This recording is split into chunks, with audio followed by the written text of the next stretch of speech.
Mūsu senais jautājums, kā man sevi atrast, ar ko man nodarboties, kas es esmu, ko man darīt šajā dzīvē, kāpēc citiem sanāk un man nē, es arī gribu.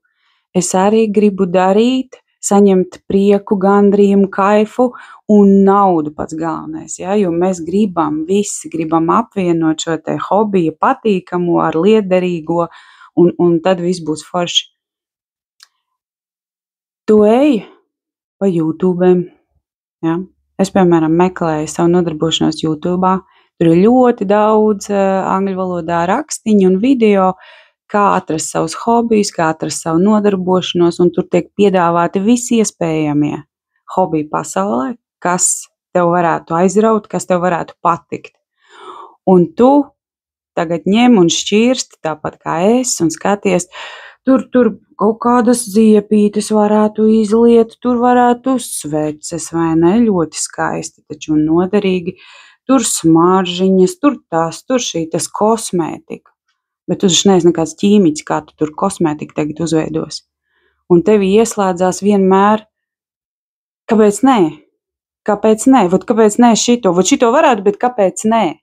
Un tev visu laiku ieslēdz prāts to, nē, tu to jau nē, tev taču nav tur izglītības, tev tur nav šītas, tur tās. Ticiet man, lielākā daļa arī bez izglītības to dara. Tas ir sirdsdarbs. Un tas, kas ir nepieciešams, to cilvēks piemācās. Un, ja ir nepieciešams, viņš iegūs šo izglītību. Tas nav primārais. Cilvēks atsaucas sev savam aicinājumam. Lielākais iemesls, kāpēc tu sevi neesi atradusi, ir tas, ka tu pati sev jau esi pateikusi nē. Un tu 5 reizes, ja ne vairāk, tai lietiņai jau esi pagājis garām, ko tu īstenībā varētu darīt un kas tev sagādāt šo gandrījumu. Te ir darbs ar speciālistu. Tieši speciālists tev parādīs un pateiks, nevis atrod sevi, bet atgriezies pie sevis, jo tu esi aizgriezusies prom.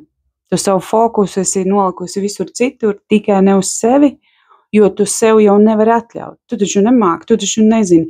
Taču nē, ko tu tur? No sērijas, nomierinies. Tālūk strādā mūsu apziņa, mūsu apzinātais prāts. Ja tev iekšā ir daudz bailes, nepārliecinātības, visādas programmas un dzimtas, teiksim, visas pārliecības. Tas mums viss iet līdzi maisiņā. Iedomājies tādu neredzamu sainīti uz muguras, un tu nesā viņu līdzi visu dzīvi. Tev viņš vispār nenodara.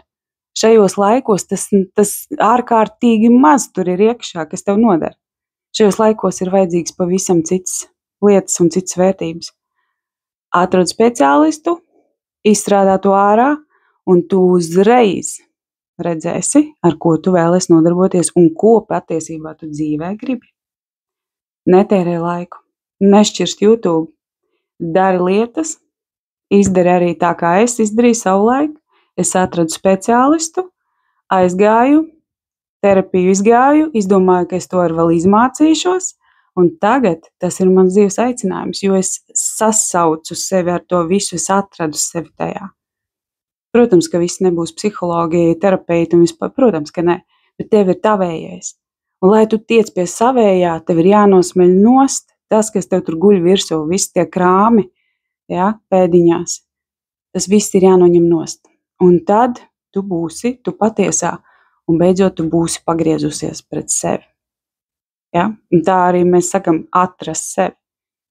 Nekur jau tu neesi pazudusi. Tev vienkārši pārāk daudz visa, kā nevajadzīga ir virsū. Tagad tāda zirnekļa tīkla. Tev visu var notīrīt. Lai tev forša diena.